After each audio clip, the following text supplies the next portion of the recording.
If, as Alternative 3 maintains, mass enslavement is the plan, if not part of the public expression, of the secret rulers and shakers of this planet, then means for making the populace controllable as a step towards complete enslavement might be desirable.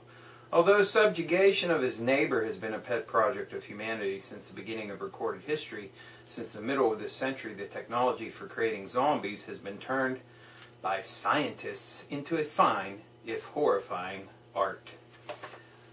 Again, from Casebook on Alternative 3, UFOs, Secret Societies, and World Control by Jim Keith. Sadly deceased, but a great writer and highly recommended. Hello and welcome to another edition of the Stench of Truth.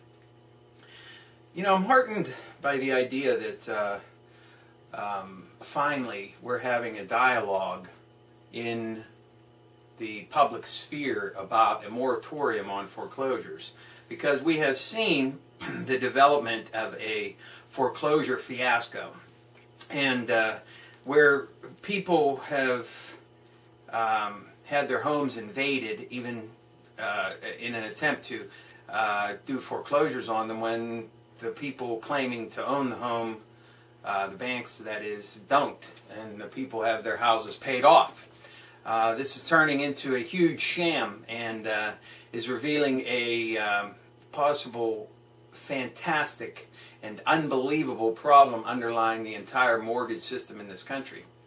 Now, there's a lot of negative push in this direction, and of course the Obama/Sotoro administration seems ill-inclined towards making any effort to support a moratorium on foreclosures until the depression that we're in is resolved, and or the underlying problems associated with the mortgages are untangled.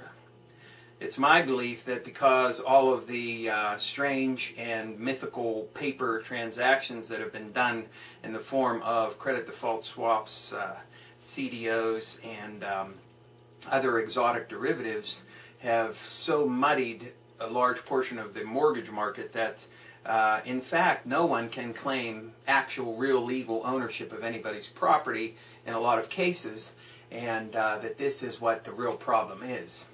I wish there was a way easily to go about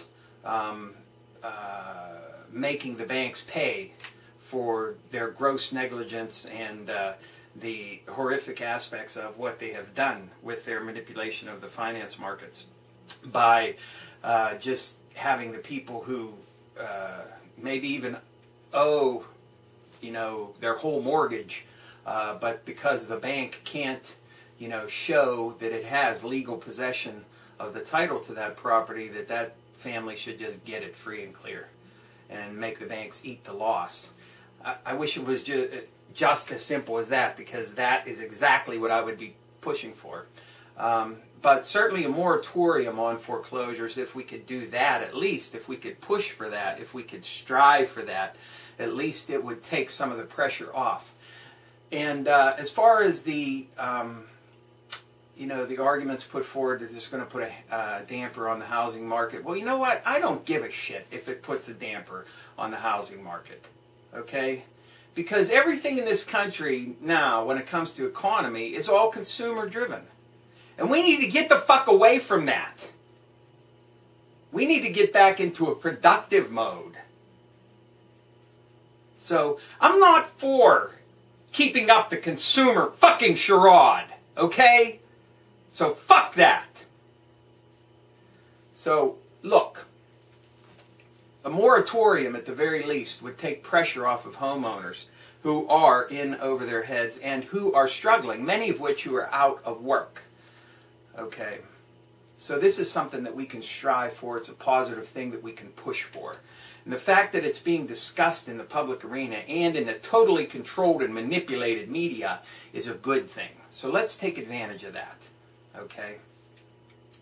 Now, I made a video talking about UFOs and the connection to the occult, and how there was supposed to be a mass sighting on 10/13.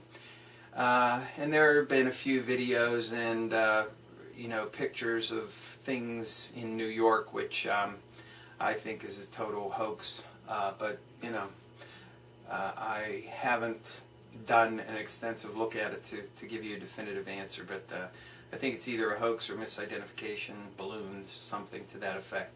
I think a lot of people were looking in the sky, you know, thinking they were going to see something, and saw things that are normally there and attributed them to UFOs. Well, they may in fact be unidentified flying objects, but they're not any kind of secret craft or alien craft or anything of that sort. I wanted to put to rest an idea that some people hold about aliens, that if they had such advanced technology that they were able to overcome the physical limitations on being able to travel vast interstellar distances in defiance of the speed of light, and they had such incredible technologies that they must therefore be highly evolved, spiritually advanced beings, and that therefore they should be benevolent. And I would remind you of the movie Contact, while not being a perfect example of what I'm trying to portray to you. The highly advanced race of beings that were contacted in that movie used a wormhole technology which they discovered abandoned by a race before them that had created it. And they had no idea how it was created, what it was used for. They just used what was there. And it's my contention that if a benevolent spacefaring race came across a, you know, a race of beings intelligent yet fully geared towards destructive capabilities, could easily be overwhelmed in any kind of warfare scenario. And because they are intelligent to the extent that they can understand how to operate things, that they could use that advanced technology themselves. And there is no guarantee that if there were real physical aliens somewhere, that they would necessarily be highly evolved and benevolent. This could very easily be the case of them being wiped out by a superior warfaring race who are bent on conquest and are using the fruits of that advanced technology for their own benefits.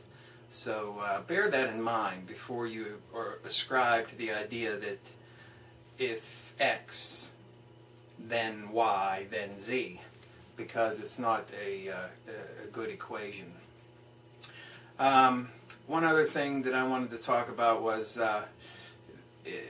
the elections, just in general, to remind everybody that there is a strong dichotomy being set up right now between the right and the left. And all of you who watch my videos know that the right and left is just a sham.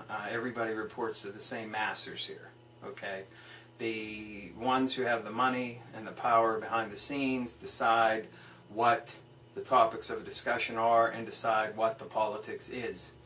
And there's a strong demarcation being set between the right and the left, and that is, I've pointed out to you how we're already living in a socialist society, but it's from the bottom up. That is, that the poor and middle class support the rich and the corporations. And this fact is trying to be shielded and ignored. But I think that a lot of things that are happening now are very good, because more and more of this type of information that people don't think about or have never had access to is in the media now, because it can't be ignored anymore. It's happening so in your face and out in the open. But don't fall for that left-right thing, okay? Decide what programs are important to you to pursue, and look for candidates that support those agendas. And if I might, try to find candidates that have little or no corporate backing, that take little or no corporate money.